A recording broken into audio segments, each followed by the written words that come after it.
ได้ไปหาเพราะว่ายากงานที่ทำบ่ได้ใจ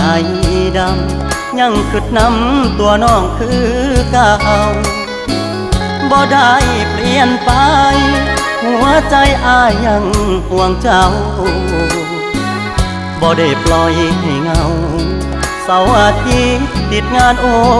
ทีได้แต่โทรหาน้องคงจะไม่ว่ากันบ่เคยเปลี่ยนพันสัญญาหากมันคนดีบ่ได้กักมีกิ๊กบ่ได้หลีกสัญญาที่มีย้อนงานยุ่งอีหลีคนดีอย่าเครียดอายเด้อขอหาสุมือเจ้ามาคือน้อยใจเฮ็ดหยังหยุดงานวันวางจะเดินทางเพื่อไปพบเจออย่ามาสงสัยว่าอายมีใครแทนเธอ